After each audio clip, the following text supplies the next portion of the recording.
Today's episode is part of a special series that I'm doing to help podcasters grow with more intention and more clarity. And I'm excited because I have a special guest who is a total pro in what she does.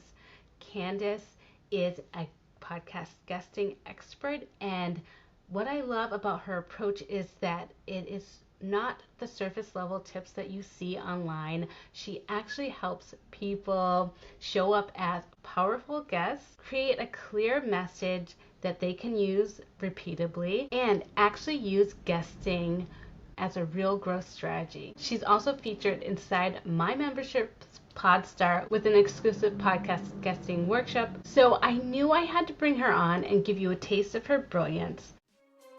Most podcasters don't grow because they don't have a strategy. No more. Welcome to the show, Podcast to Grow, where I help coaches and entrepreneurs turn their podcast into their most powerful business tool. I'm Elena, and I'm breaking down exactly how to get more listeners, more impact, and more sales. Let's get into it. Welcome. I'm so excited that you're here. So just tell us a little bit about yourself and the work that you do inside the podcasting space. For sure. Thanks for having me. I'm excited to dive into all of the pieces of podcasting. I think it can be really beneficial and impactful in someone's business. So I'm excited to hopefully help people move through that and in that right direction. But I help people specifically with podcast guesting. I've been a podcast host now for 4 years and running my own show, my whole production, all of it, just figuring all that out on my own. And I started to get a lot of pitches that, as you probably know, being a host, that just were kind of like ick. And I'm hearing so much from other hosts that they're just throwing those emails, those cold reach outs, especially from those big companies who haven't checked for alignment, just right in the trash, right in the junk folder. And I know how impactful guesting on shows can be, like what we're doing here and collaborating, because it really is like networking on steroids. It is super aligned when you've done your homework, which is part of what I'm sure we're going to get into, and just making sure that's really intentional and aligned in some way. It can be a very big driving like vehicle in your business that you can utilize to take a lot of other things potentially off your plate, like that social media grind. If you're feeling that time suck or those types of things, this can really work for you in the long run. And so about a year ago is when I started to really put my focus into podcast guesting for myself, and then was getting questions about it and realizing that not a lot of people were even considering it. And so that's kind of what led me into this space of, hey, let's help people, let's teach people, let's get this going, because I just know how big of an impact it can make. Yeah, that's awesome. And you touched on so many things that I hear and I get asked from people in my DMs all the time too. So that's awesome. And we're going to definitely clear up some of those today. So I want to start with some of the most common guesting myths that you see out there. What do people kind of get wrong in the beginning of Sure. guesting? Well, one myth is that you have to have your own podcast to be able to guest on others. That's not true. It can work in your favor if you do different swaps with someone. Sometimes it makes it easier to book those, but it's not a prerequisite. It's definitely not something you have to have. Another one is just quantity over quality. So just being on as many shows as possible, never really making sure that there's some type of alignment in your values, mission, or message. And I think that can burn people out, and you will not see, hopefully the conversions or the growth that you should from your guesting experiences when you do it in that way. And it doesn't need to take you very long to check for that type of connection, but it will go a long way if you do spend a little bit of time, or you hire someone like me to do that for you, to check to make sure that something matches in your values, in your mission, in your message. Not everything needs to be on point. It shouldn't be like that. You might as well not guess because you're probably the same person, but having that some type of common ground there will just go a long way for people. And then another one would be, instant gratification, instant results. Podcasting is really the long game. It's long form content. It's searchable. And I've had clients in the past be booked or get a new client from a podcast they guested on a year ago, because those things last so much longer than a social media post or things like that. And that's not to say, social media doesn't play a part or have a role in this, but podcasting, blogging, those types of things are really the only thing that is really working for you behind the scenes, creating that footprint, that online footprint with all of the links and the show notes and connecting to your websites. All those backlinks are just really working for you and making it so much more likely that someone's going to find you through Google or other search engines. Yeah, that is so interesting. I hear a lot of people saying about the quantity, like they have to do so many guesting to grow their own show or their business. And so that is a big myth that I've heard. So thanks for helping with clearing that up. And then I wanted to also ask, what are some common mistakes people do when they start pitching themselves? I mean, I know for myself, like when I am looking for guesting spots, I want to make sure that I'm going to be adding value to their audience, right? That's like the number one thing I'm thinking. And I don't know if everyone thinks that way. So if you could maybe help us, talk about some of those common mistakes that you see when people start to pitch themselves onto other podcasts. Well, you hit it on the head there with the value. As hosts, we know that we have our own shows, and so we think about that. A lot of people aren't thinking about that because they're not producing a show, or they're not just in that space, so it's not really something that comes to mind. But making sure you provide value is going to be huge in how you can serve that audience, which again goes back to if you're on really unaligned shows that have nothing to do with your service, your business, what you're doing, that's really going to fall flat. So that piece is definitely one of those mistakes or things that people can improve on. Another is to pitch something or pitch someone and never having listened to their show. That is really easy to spot. It's really doesn't feel good when you get those messages. It's like you're asking for a lot. And I don't think people that are not in the podcasting space understand how much work and thought and time goes into producing a guest episode. Especially, they take way longer to do than a solo episode. There's scheduling, there's graphics, there's editing. I mean, it's intensive.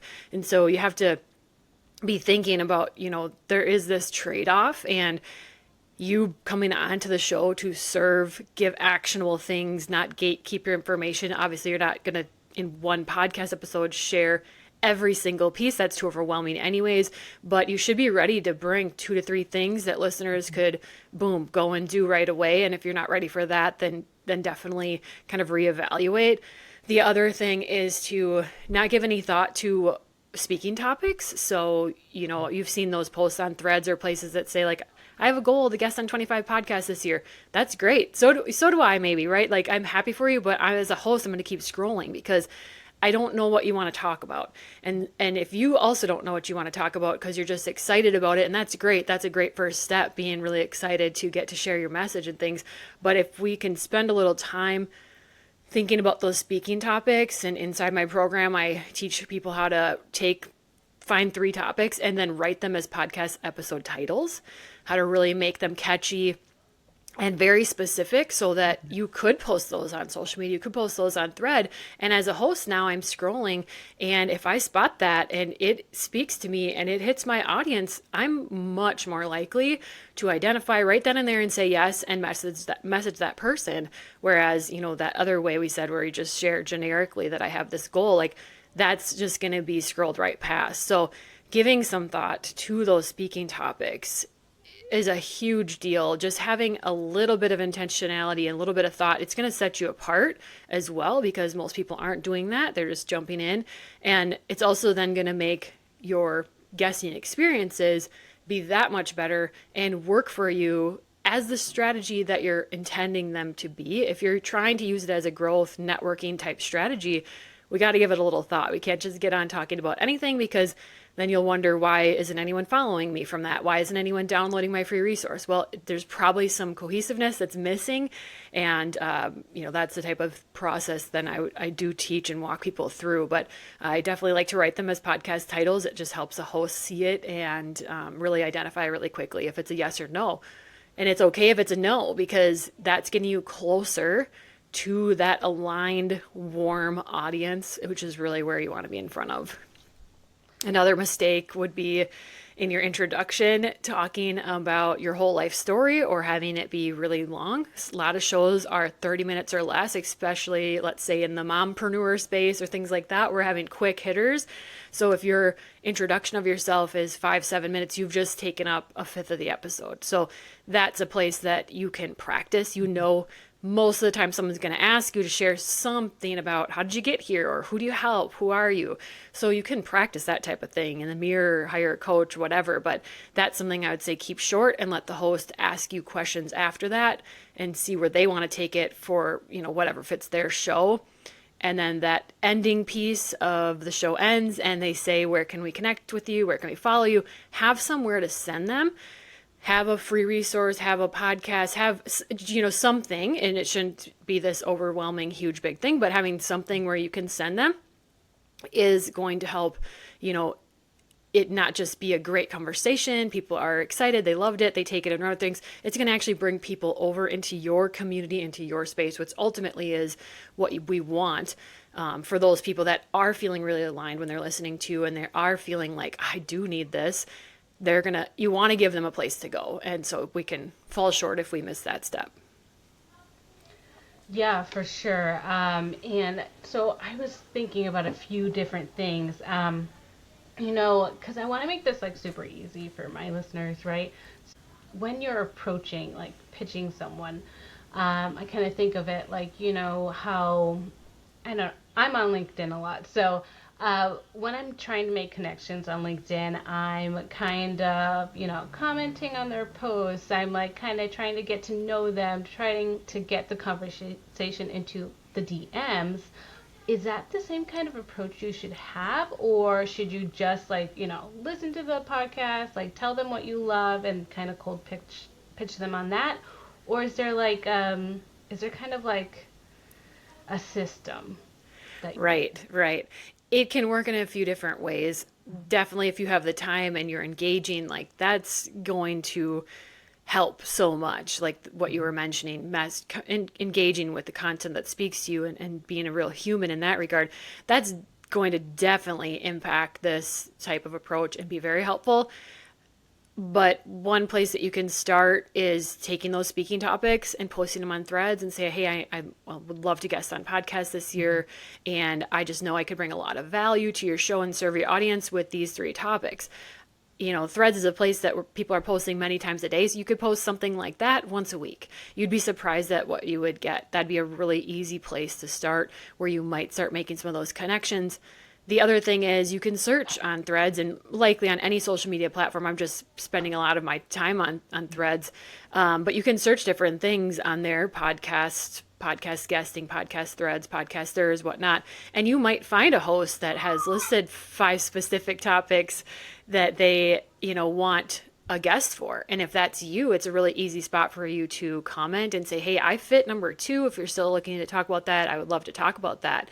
And then make sure to take that conversation, like you said, over to the DMs. Head over to Instagram, then send the message, say, I just commented on your Threads post. I would love to connect here, because that extra step I'm finding, and I'm sure most people are, you can get lost in Threads, especially if you have a few posts that are getting a lot of traction or something.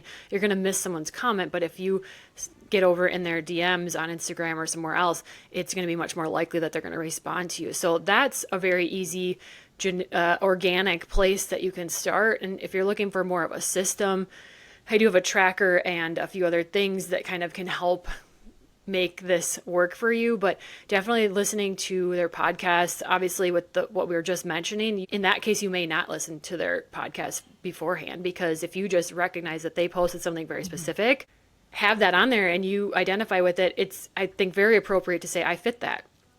Then, of course, before you guest on the show, I would definitely recommend listening to their podcast, because it's just going to make that talk be so much better. If it's moms that you're talking to, then you'll know, feel free to use that and use that term. Say moms, dive all in with talking mom life and how this is going to work for moms.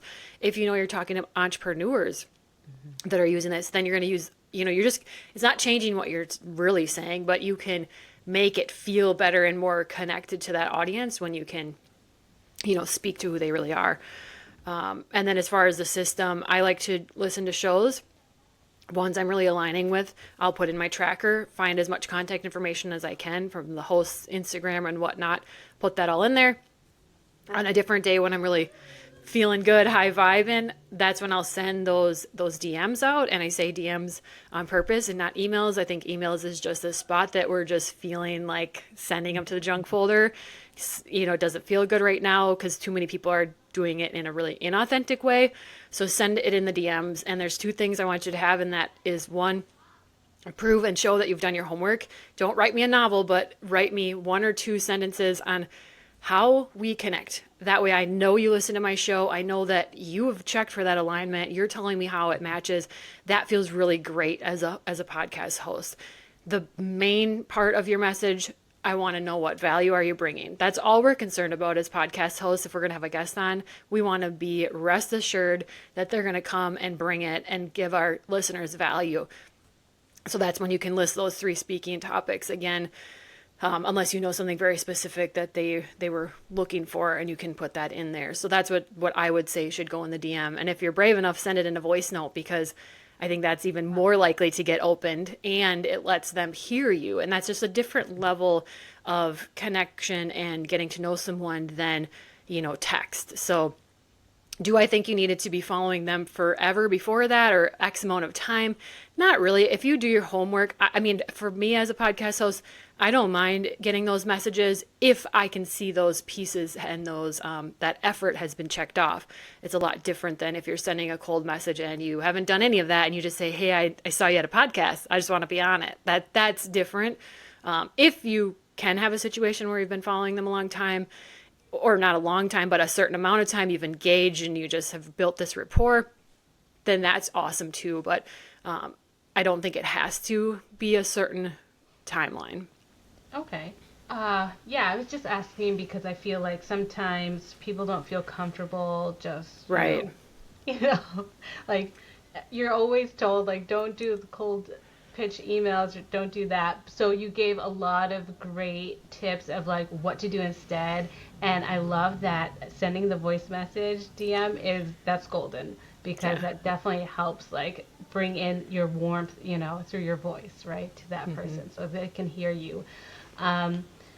So my next question, okay, so for someone who might be just starting out on their guesting journey and they feel unsure or overwhelmed, what should they focus on first? I always say start with your mindset and having a little trust in yourself that you do know enough. We can really get in our heads and think, who am I to be talking about this? Or I don't know enough. I haven't signed enough clients. I don't have enough credentials, whatever it might be. And we're really just here to help people get to where we are, which makes us the expert, right? We've just lived it. We got here and we can speak to how we got here and what we've learned along the way. And so if you're even considering that you don't know enough, you definitely, what I've seen is you know more than plenty of other people that are already out there talking about these things. And so you just need to know a few things to be able to really bring that value. So don't get in your head about that. And it comes with working on that mindset, doing that personal development or that inner work to just work on that confidence and really let yourself start where you are.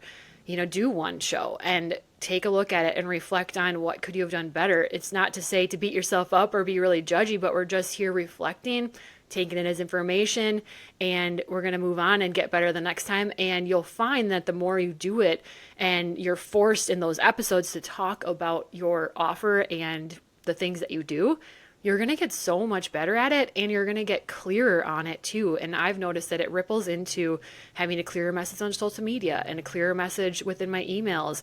It all kind of goes together, and you'll start to see that the more you let yourself do it. But really work on that mindset. Let yourself be a beginner and start where you are. You don't need anything fancy. Set up a quick email list that people can put their name in after the episode. That's where you can send them. It can just be very low key, and you're just allowed to start where you are. We want to walk into this and be perfect speakers and never say and all those things, but just know that someone has either put in a lot of reps and intentionally practice speaking so that they don't have those filler words in there, or someone's editing them out. So you're allowed to come in and do that and stumble and say those things. You're a human, and your people that are going to specifically connect with you. And I fully believe that there's people for each of us, and that's why we need more of us in these spaces, because someone hasn't said it like you. They haven't done it like you. They haven't had your take on things, and there's people waiting for that exact thing. And they're going to love to see your journey, your growth, and see where you started, because they're going to know that they could do it too. Yeah, I really like that. And that definitely touches on so much of what I think people who are about to start on their guesting journey think. And also, like you said, when I asked you the first question about how if you don't have a podcast, you can still start guesting and talk about your business and what you do. This is such a big and great opportunity to start guesting on other people's podcasts. And just so much could come from it, so many collaborations and different opportunities. So it's something that I think a lot of people should look into more.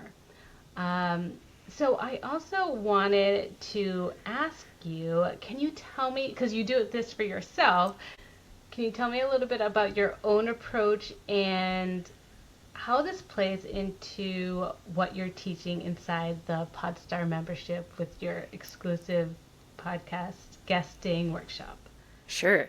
I really focus on keeping my approach aligned, intentional, and very cohesive. I guess those are the three words I would use, because if it's not aligned, if the show you're on is not aligned, it's going to be a waste of time on both accounts. And that's not to say that you can't be on shows that don't directly relate to your business. I did a guesting spot where it was very much a talk on mental health, because I have a burnout story, and that's an important message. I feel it's part of my values to spread that. Is it probably going to correlate and bring me clients and things? Probably not, but you never know what those connections can be, and that was important to me. So there's that aligned piece. So having some alignment, and then that intentional part, that goes back to the speaking points, being intentional about what you're going to talk about, because it becomes very natural then. The parts that you're going to be shown as the authority is going to directly relate to what you do with your clients if you've given some intentional thought to what those speaking points are. Because if you don't, you might get on a show, and that's when people are nervous about what's the host going to ask them, because it's not specific and it's not intentional. And that's when you might get questions that you're uncomfortable with, or that you don't feel like an expert in, or you don't have a solid viewpoint on. But if you've done that work to be really intentional, and of course, I've experienced all these things, so I can tell you, it's kind of how you get, right, as a coach or a service provider. You did it. You muddled through it. 2 years ago, I started dabbling in it. Had some times where a host had to cut me off or this and that, and you learn from those things, and that's how you can then speak to it and help people on their journey. So as I'm saying all this, just know, like, I've been there. It's okay. You're going to get better. Life still goes on and things like that. But that intentional piece is really important, because that's how you're going to be asked questions that you don't even have to think about, because you do it all the time. And that's exactly your zone of genius and passion. And it's going to be very natural to talk about your business, your offers, your clients, because they directly relate to that topic and those questions. And then the cohesiveness, again, that's just thinking about your free offers, a resource that you have for a downloadable, tying that in with your speaking topics, which ties into your dream client signing. Like, that should all match. And if it doesn't match in some way and one leads to the next, you may want to do a little work on that before you start getting on shows, because it's probably not going to, be as great of an experience, or you're not going to see the growth that you potentially could if you spent some time to make sure that was all aligned. But again, that's just good for your business in general to have those things aligned. So if you have that in place, you feel really, really aligned and really good about your business, it's a great time to start podcast guesting so that you can get that message out. Yeah, definitely.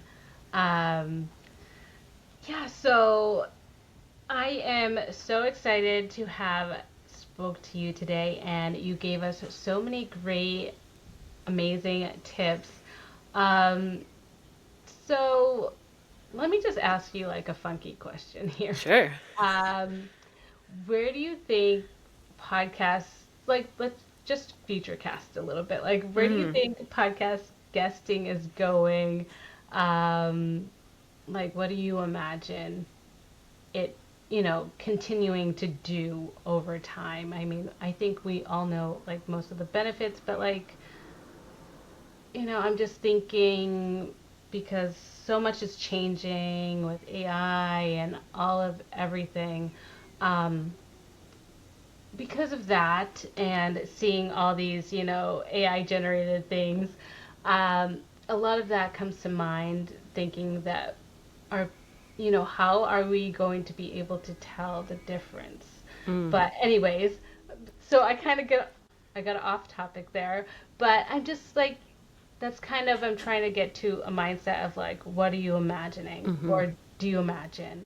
Yeah. I think because of AI and all those pieces that you just mentioned, people are going to crave community. I think we're already kind of on that brink of wanting to collaborate, especially as women. We thrive in that scenario and not doing things all alone, which is kind of how things were set up for us to begin with, to be more isolated. And I think we're starting to swing that pendulum back. And so because of that, podcasts and podcast guesting, I think, are going to be huge. I think they're going to shift more from audio to video components as well, and so many platforms are changing that. Spotify lets you have video now, lots of different pieces like that. Just again, it's that another layer where people can see that humanness and see that it is a real person. And I think people are going to be craving those collaborations, which can come from guesting. And so I think it's going to be continuing to grow. I think it's going to be a place where people continue to go get their information and go hear real people's experiences versus just ChatGPT. All those tools are great, but it doesn't give you that community, that authenticity, the real story that someone can share, that I went through this is what it looked like for me, and I see you, and those types of things that are really validating. And I do think it's just going to keep growing. And again, it's out there, it's long form evergreen content, it's searchable.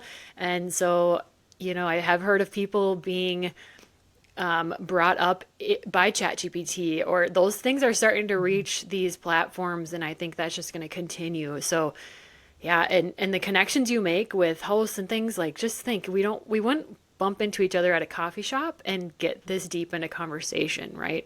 And so it's very unique in that regard, that you jump on a call and you talk for 45 minutes to an hour and you just dive deep. There's no chit chat about the weather, and it's just networking on steroids. And so you just never know what those one guessing spots or those ripple effects are going to be later down the road, where now I've been asked to speak to people's memberships or stuff like that you just really cannot predict or foresee. And so I think that's the thing, is maybe you don't see an influx or immediate clients being signed right after your guesting episode is released. And that's been my experience as well. You don't see that. I don't think that's how people are operating. We need that trust factor.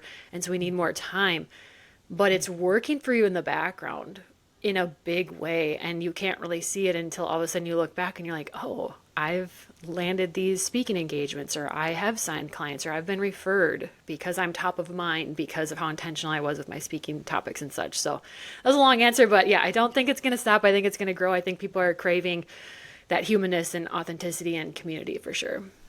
Yeah, and I agree with you, and I would love to see that, continue with us, in general, women, to, gather and, connect and have those rich relationships. Yeah. It has been amazing chatting with you. I think so many people overthink podcast guesting and how to do it. So this has been great for my audience to get some of the expert experience. And if you want to dive deeper into Candace's information, it's going to be in the workshop, so make sure you check that out inside. But thank you again, Candace, so much, and see you soon. Awesome. Thanks for having me. Thanks again, Candace, and I can't wait to share more of your brilliance inside of the workshop. That's a wrap for today. If you loved this episode, let's keep the momentum going. Leave a quick review on Apple Podcasts. It helps more coaches and entrepreneurs find podcasts to grow, and I really appreciate you being here with me. And if you're ready to grow your podcast strategically, join us inside Become a Podstar today, my membership where I help you turn your podcast into your most valuable business tool. Head to the link in the episode description or DM me, Podstar, on Instagram at Vibe and Voice Media. That is VIBNVOICEMEDIA to get all the details. Can't wait to chat with you. Hit follow and I'll see you next week.